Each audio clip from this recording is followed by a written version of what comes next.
வாழிய செந்தமிழ் வாழ்க நற்றமிழர் வாழிய பாரத மணி திருநாடு தோழியர் அனைவருக்கும் வணக்கம். இன்றைய மதுரை காஞ்சி பகுதியில் பாடல் அடிகள் 431 முதல் 492 வரை. இதுல மதுரையினுடைய அழகுதான் பாடியிருக்காங்க. மதுரையினுடைய அந்த அமைப்பு எப்படி இருக்கிறது, தெருக்கள் எப்படி இருந்தன அப்படிங்கிறத பத்தியும், அங்க 3 விதமான கோயில்களும் இருந்தது. அதாவது சிவனை தொழுபவர்களுடைய கோயில்கள், அந்தணர்கள், அமணர்கள் சொல்லலாம். இல்லைன்னா சமணர்களினுடைய பள்ளி, பௌத்த பள்ளி எல்லாமே இருந்தது. நாள் மகிழ் இருக்கை என்று அழைக்கப்படுகின்ற அவயங்கள் இருந்தன. இந்த அவைகள் என்ன அப்படின்னா, அறிஞர் பெருமக்கள் இருப்பாங்க. அவங்க நடுவுநிலைமையோட எல்லா இடங்களையும் தீர்ப்பு சொல்வாங்க.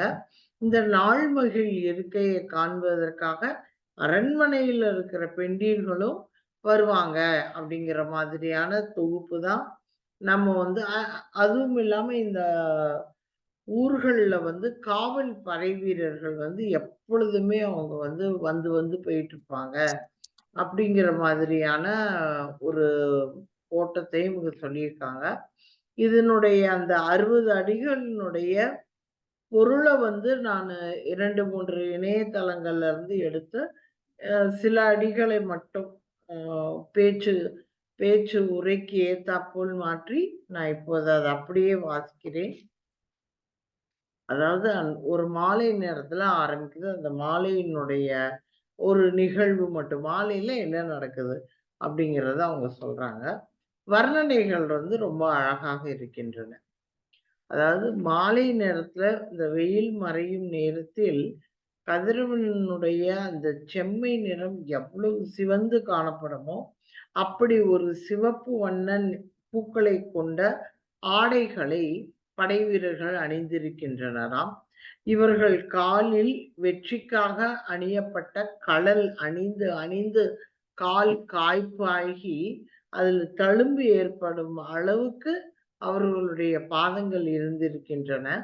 இவர்கள் பிரம்பு என்று அழைக்கப்படுகின்ற ஒரு திண்மையான தேர். அதாவது திண்மையான தேர்னா நல்ல ஒரு வலிமையான தேர் தான். ஆனா இது நார்மல் பொதுவாகவே அரசர்கள் வரக்கூடிய ஒரு அந்த மாதிரியான தேர் இல்லாம மிக அடிப்படையான ஒரு தேர் அப்படிங்கிற ஒரு இதுல அவங்க அந்த தேர்ல வலம் வந்துகிட்டே இருப்பாங்களாம். மேலும் இவர்களுடைய கழுத்தில் இவர்கள் எப்பொழுதும் வெற்றியை சுவைக்கக்கூடியவர் என்பதனால் அடையாள மாலை, வெற்றி மாலை. ஓரிடங்கள்ல அது வேப்பம்பூ மாலை என்று கூட பாண்டிய படைவீரர்கள் என்பதால் வேப்பம்பூ மாலை என்று கூட அவர்கள் சொல்கிறார்கள். அது மாதிரியான மாலை, மலர் மாலை, சங்கு மாலை எல்லாம் அணிந்தபடி இந்த பிரம்பு என்ற தேரில் விரைந்து செல்லக்கூடிய பரிகளை கட்டி விரைந்து அந்த தெருக்களை சுற்றி சுற்றி வருகிறார்கள். சிலர் காலாட்படை வீரர்களாக கால் வழியாகவும் நடந்து செல்கின்றார்கள். இவர்கள் அந்த மதுரை மாநகரை காத்தபடி நடக்கிறார்கள். இந்த காட்சி அமைப்பை பார்க்கும்போது எனக்கு சமீபத்துல வந்த பொன்னியின் செல்வன் படத்தில் வந்த அந்த காட்சி தான். படை வீரர்கள் அங்கங்க போய்கிட்டே இருப்பாங்க. ஒரு சிவப்பு கலர்ல ஒரு ஆடை அணிந்து அந்த காட்சி அழகாக நினைவுக்கு வந்தது. அடுத்தது பார்த்தீங்கன்னா, இங்க வா செல்வர்கள் எப்படி இருப்பாங்கன்னா, வானில் உள்ள முகிலை போன்ற அள்ளி அள்ளி கொடுக்கக்கூடிய வளம் மிகுந்த செல்வர்கள் நிறைந்திருக்கிறார்கள். அவர்களுடைய வீடுகள் எல்லாமே ஒரு மிகப்பெரிய மாடங்கள் நிரம்பிய அரண்மனைகளாகவே இருக்கின்றன. இந்த இந்த செல்வர்கள் இருக்கின்ற இந்த தெருவுல தான் நாள்மகிழ் இருக்கை என்று அழைக்கப்படுகின்ற அவயங்கள் நிறைய இருக்கின்றன. இந்த செல்வர்கள் வீட்டிலிருந்து பெண்கள் இந்த நாள்மகிழ் இருக்கையை காண ஓடுகிறார்கள் தெருக்களில். அவர்கள் ஓடும் பொழுது அவர்கள் காலில் உள்ள அந்த பொன்னாலான சிலம்பு ஒலிக்குமாம். பூவேலை செய்யப்பட்ட வளையல்கள் குலுங்கி அந்த ஒலி ஒலிக்குமாம். பெரிய குழைகள் அணிந்த அந்த காதணிகளினுடைய ஒலி எல்லாம் ஒலிக்க அவர்கள் இங்கும் அங்கும் தெருவில் ஓடிக்கொண்டிருக்கின்றனராம். அவர்களை காணும் காணும்போது வானத்திலிருந்து மகளிர்கள் கீழே இறங்கி வந்தது போல் காட்சியை தருகின்றனர் என்கின்றார்கள். அதுவும் இல்லாம அந்த தெரு முழுவதுமே எல்லா அரண்மனை, எல்லா மாடங்களிலிருந்தும் நறுமண பொருட்கள் போடுவதினால் ஒரு விதமான நறுமணம் வந்து அந்த தெரு எல்லா தெருக்களிலும் நிரம்பி இருக்கின்றன. அதையும் தாண்டி சில வானங்களில் கொடிகள் ஏற்றப்பட்டிருக்குமாம். பெரிய கொடிகள்.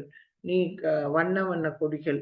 அந்த வண்ண வண்ண கொடிகள் வந்து அவ்வப்போது மறைந்து மறைந்து ஆடும் பொழுது மறைந்து மறைந்து காணப்படுவது எப்படி என்றால், கடலிலே அலைகள் பொங்கி பொங்கி எழும்பொழுது அவ்வப்போது அந்த நிலாவினுடைய பிம்பம் மறைந்து மறைந்து தோன்றுவது போல இந்த கொடிகளும் அவ்வப்போது மறைந்து மறைந்து தோன்றுகின்றன என்று அந்த மாலை நேரத்தினுடைய இயற்கையை வர்ணிக்கிறார். அடுத்ததாக சிவன் கோயில்கள். சிவன் கோயில்கள் என்று வரும்போது சிவனை புகழ்வது எப்படி என்றால், இந்த ஐம்பூதங்கள் அதாவது நீர், நிலம், நெருப்பு, ஆகாயம், வளி இவை 5யும் தன்னுள் அடக்கிக் கொண்ட மழுவினை உடைய சிவபெருமானனுடைய அடியார்கள் வந்து மாசு இல்லாத மனமும், அது மாசு இல்லாத உடலையும் உடையவர்கள் வந்து அவர்கள் அது மட்டுமல்ல, வாடாத மலர்கள் அணிந்திருப்பார்கள். இப்படிப்பட்ட இந்த அடியார்கள் வந்து நிறைய வேள்விகள் செய்யக்கூடிய சிவன் கோயில்கள் அங்கு இருந்தன. அடுத்தது இப்ப இந்த கோயில்கள் எல்லாம் நிறைய விழாக்கள் நடைபெற்றுட்டே இருக்கு. அப்ப அந்த விழாக்கள்ல வந்து இசைக்கருவிகள்லாம் முழங்கி ஆ முழ இசைக்கருவிகள் முழங்குகின்றன. அப்போ இந்த இசைக்கருவிகள் முழங்குகின்றன. கோயில்கள் விழாக்கள் நடக்கும்போது, ஒரு திரும்பியும் அங்குள்ள பெண்கள் வந்து கோயிலுக்கு செல்றத பத்தி அதேதான்.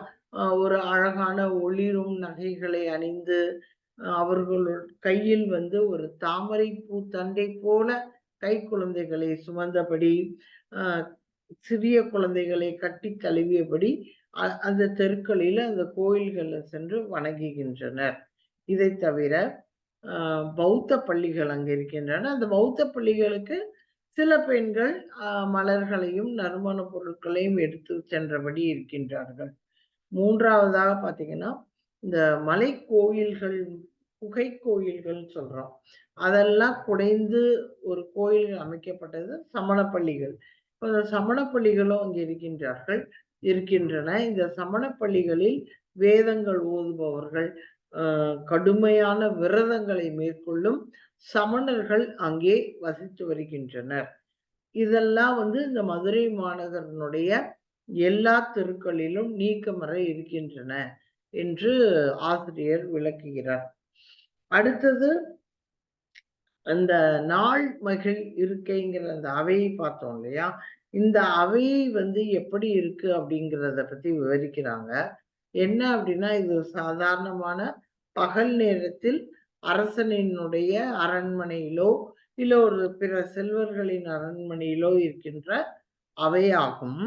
இந்த அவையினுடைய இந்த அவை இருக்கப்படும் அரண்மனை எப்படி இருக்குன்னா, அண்ணாந்து பார்த்தா கூட நம்மளால் காண இயலாத கோபுரங்கள் இருக்கும்.